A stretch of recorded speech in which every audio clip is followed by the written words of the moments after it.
Mapagpalang araw po muli mga minamahal, kumusta na po kayo? Muli po magkaroon tayo ng simpleng devotion for today. Pero bago po ang lahat, samahan niyo po ako manalangin. Ang maraming Diyos, dakil at makapangyarihan sa lahat, pinupuri ka namin sinasamba. Tunay nga po Panginoon, napakabuti po sa amin na natili kang tapat sa kabila ng aming mga sablay at pagkukulang sa buhay. Patawad po Ama sa aming mga kasalanan. Kami po'y naniniklod sa dakilang trono ng biyaya. Humihingi po ng patawad mula po sa iyo. Siyasatin mo nga po ang mga puso sa pamamagitan po ng banal na Espiritu. Patuloy o God, kayo po ang mahayag, kayo po ang mataas. Naway maging katanggap-tanggap po sa iyong devotion. At maging blessing po ito sa bawat sang nakikinig. In Jesus' name pray. Amen. Ang sabi po ng Biblia, dito po sa aklat ng Leviticus chapter 20, mula po dun sa verse 1, basahin po natin. And the Lord spake unto Moses, saying, Again, thou shalt not say unto the children of Israel, Whosoever he be of the children of Israel, of the strangers that sojourn in Israel, that giveth any of his seed unto Molech, he shall surely be put to death, and the people of the land shall stone him with stones. And I will set my face against that man, and will cut him off among his people, before he hath given of his seed unto Molech, to defile my sanctuary, to profane the holy name. And if the people of the land do anyways hide their eyes from the man that giveth unto his seed unto Molech, and kill him not, then I will set my face against that man and against his family, and will cut him off of the go on warring after him, and to commit whoredom with Molech from among their people. Salamat po sa salita ng Diyos. Sabi po ng Panginoon dito po, sinasabi kay Moses na huwag mong hayaan na mga Israelite or anumang pupunta doon sa Israel na mag-aalay dito po kay Molech. At sino man ang gagawa nito ay papatayin at babatuhin, mga minamahal. At maging yung mga taong nag-alay dito na hindi pinatay yung bata, ay pati yung pamilya niya, lahat ng kanyang kamag-anak ay, sabi ng Bible, will cut him off. At ang Panginoon po'y galit na galit sapagkat ito'y abomination sa kanya. Sino po ba ito si Molech? Mga minamahal, ito pong si Molech, ito po yung pagan god or false god of the Ammonites. Sino po ba itong mga Ammonites? Kung babalikan po natin ang Genesis chapter 19, makikita ho natin dito mga minamahal, doon po sa 36 and hanggang 38, na ito pong si Lot ay may anak na 2 babae. At nilasing po nilang tatay nila. At yung panganay ay nagkaroon ng anak na mga Moabites. Ay yung pangalawa naman po ay Benami, mga angkan po ito ng tinatawag na Ammonites. Ito po yung naglagay ng mga Diyos-Diyosan. Ito po yung tinatawag na si Molech. At maging itong mga Israelites, mga minamahal, ay nahawa nung sila po mapunta ng Egypt, mga minamahal, na mag-alay dito po sa Diyos-Diyosang si Molech. So mga minamahal, bakit po natin ito napag-uusapan? Sapagkat ito pong pag-aalay ng mga bata kay Molech or yung infants sacrifice, mga minamahal, nauuso rin sa ating kapanahunan eh.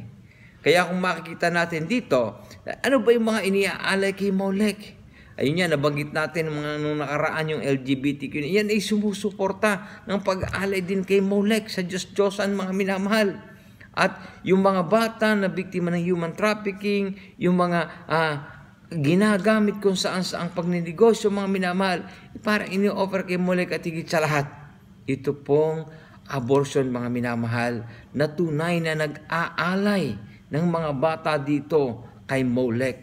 Kanya mga minamahal, makikita dito, alam nyo, sa mga laro, alam nyo si Molech, ginagawa in the present day, ang tawag nila kay Molech is a force of a game theoretic incentive.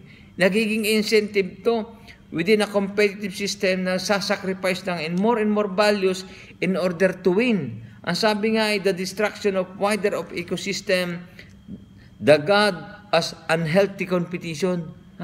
Yun yung tinatawag na sa mga gamings ngayon, makikita ho natin na itong si Molech ay para bang kapag nag-alay ka ng maraming values mo, i-give up mo, ay talagang ikaw ay magkakaroon ng power. Ito na ho yun sa modern day gaming, mga nakikita sa mga online game, itong si Molech. Kanya mahalaga pong maintindihan po natin, sino ba ito si Molech? Yan po mga minamahal ay maraming beses binanggit sa Old Testament, more than 10 times mga minamahal. At ito pong pagsamba kay Molek at ibinilin po ng Diyos yan. Even Solomon hindi po nakaligtas dito mga minamahal. Dahil po sa dami ng kanya naging asawa, meron po siyang more than 700 mga minamahal na legal wives and 300 concubines. At dahil dito, dun binanggit po sa 1 King chapter 11 verse 7, did Solomon build an high place for a place of Chemos, and the abomination of Moab in the hills that before Jerusalem, and for Molech, the abomination of children of Amnon. Makikita natin ito dahil sa pagkakaroon ni Solomon ng concubines ay nahawa siya, na narahuyo siya, nalinlang siya ng babae na gumawa ng para dito kay Molech na abomination po para sa Diyos mga minamahal. Binanggit pa po yan sa 2 King chapter 23 verse 10 na binibilin Diyos na yung mga anak niyo wag niyong padaanin sa apoy para dito kay Molech. Bagay sa Jeremiah 32 verse 25 mga minamahal, sapagkat malaki po mga minamahal ang kinalaman na kung bakit ang Diyos ay galit na galit, bakit nag-aalay sila ng bata dito kay Molech, at ito po'y nakahawa na nakahawa sa mga Israelite. Sa ating kapanahonan mga minamahal, makakita natin, mapapansin natin na maraming tao pa rin ang nag-aalay dito kay Molech, or tinatawag nating pagan god of the Ammonites mga minamahal.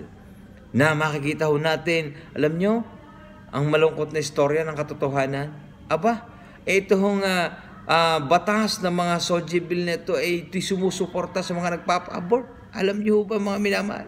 Kanya kailangan natin ng iba yung panalangin, sapagkat itong mga batas na to na sumusuporta sa LGBTQ, sa mga Soji Bill na yan, sa equal rights daw nga ika nga na tinatawag, ito po ay malaki ang kinalamang epekto sa ating pong pang-araw-araw na buhay, sa ating mga bata, sa mga anak natin, na hindi natin maaakay sa tama. Sapagkat ho yan ipapalaganap, lalo na sa pagtuturo sa mga eskwelahan.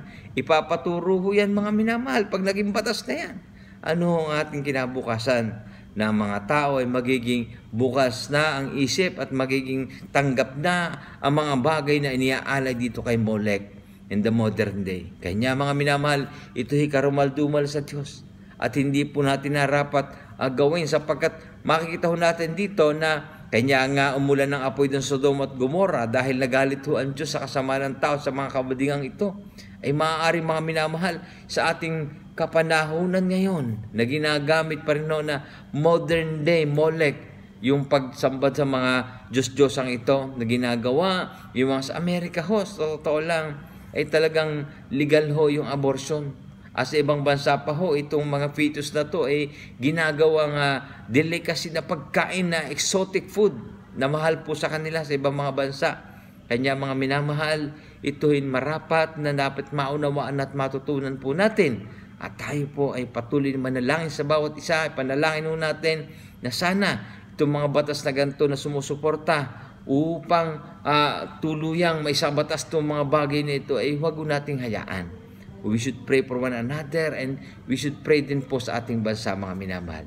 Nawa sa simpleng devotion natin ito pong pag-aaral natin tungkol kay Molech, yung pagan god or false god of Ammonites, atin na pong talikdan, atin na pong iwaksi ito sa pamamagitan po ng ating taimtim na panalangin, sa pamamagitan po ng tamang pananampalataya sa ating Panginoong Jesucristo. Lagi po natin sinasabi, si Kristo lamang po ang daan, ang katotohanan at ang buhay. Wala pong ibang kaparaanan upang tayo mapunta doon sa langit, kundi sa pamamagitan lang po niya. At sa pamamagitan po ng katotohanan ng Biblia, mamumulat po tayo sa katotohanan. At sa pamamagitan po ng katotohanan, dito po tayo magiging malaya. Nawa, pinagpala po tayo ng salita ng Diyos sa araw na ito. Tayo po'y manalangin. Ama naming Diyos, dakilat makapangyarihan sa lahat, salamat po o God sa iyo pong salita sa pagpapaalala po sa amin. At nawa nga po sa aming kapanahunan ngayon, ito pong pag-aalay para dito po kay sa modern Molech, ay ito po'y amin pong mapaglabanan. Nawa Panginoon, maging mga batas na sumusuporta dito po sa mga LGBTQ, sa abortion, O God, na ito po isang paraan ng pag-aalay din po kay Molech, ay ito po ay aming mapaglabanan. Dalangin po namin na abutin mo nga po ang bawat puso, magkaroon Panginoon ng kauhawan sa iyo pong salita. Pagpalain po ang bawat isa. Sa iyo lang po namin pinagkakatiwala ang lahat. In Jesus' name we pray. Amen. Muli po, papagpalang araw sa bawat isa, and God bless us all. Thank you po.